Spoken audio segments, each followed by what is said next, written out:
I have therefore chosen this time and place to discuss a topic on which ignorance too often abounds and the truth too rarely perceived, and that is the most important topic on earth, peace. What kind of a peace do I mean, and what kind of a peace do we seek?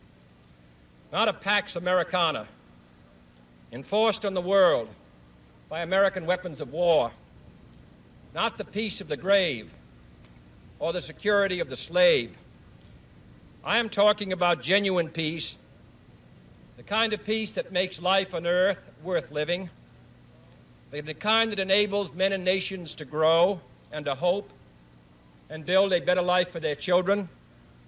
Not merely peace for Americans, but peace for all men and women. Not merely peace in our time, but peace in all time. Too many of us think it is impossible. Too many think it is unreal. But that is a dangerous, defeatist belief. It leads to the conclusion that war is inevitable, that mankind is doomed, that we are gripped by forces we cannot control. We need not accept that view. Our problems are man-made, therefore they can be solved by man, and man can be as big as he wants. No problem of human destiny is beyond human beings. Man's reason and spirit have often solved the seemingly unsolvable, and we believe they can do it again. I am not referring to the absolute, infinite concept of universal peace and goodwill, of which some fantasies and fanatics dream. I do not deny the value of hopes and dreams, but we merely invite discouragement and incredulity by making that our only and immediate goal. Let us focus instead on a more practical, more attainable peace, based not on a sudden revolution in human nature, but on a gradual evolution in human institutions. There is no single simple key to this peace, no grand or magic formula to be adopted by one or two powers. Genuine peace must be the product of many nations, the sum of many acts. It must be dynamic, not static, changing to meet the challenge of each new generation. For peace is a process, a way of solving problems. With such a peace, there will still be quarrels and conflicting interests, as there are within families and nations.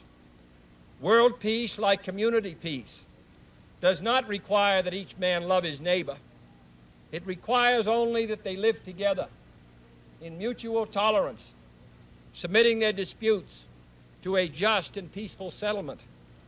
And history teaches us that enmities between nations, as between individuals, do not last forever. However fixed our likes and dislikes may seem, the tide of time and events will often bring surprising changes in the relations between nations and neighbors. So let us persevere.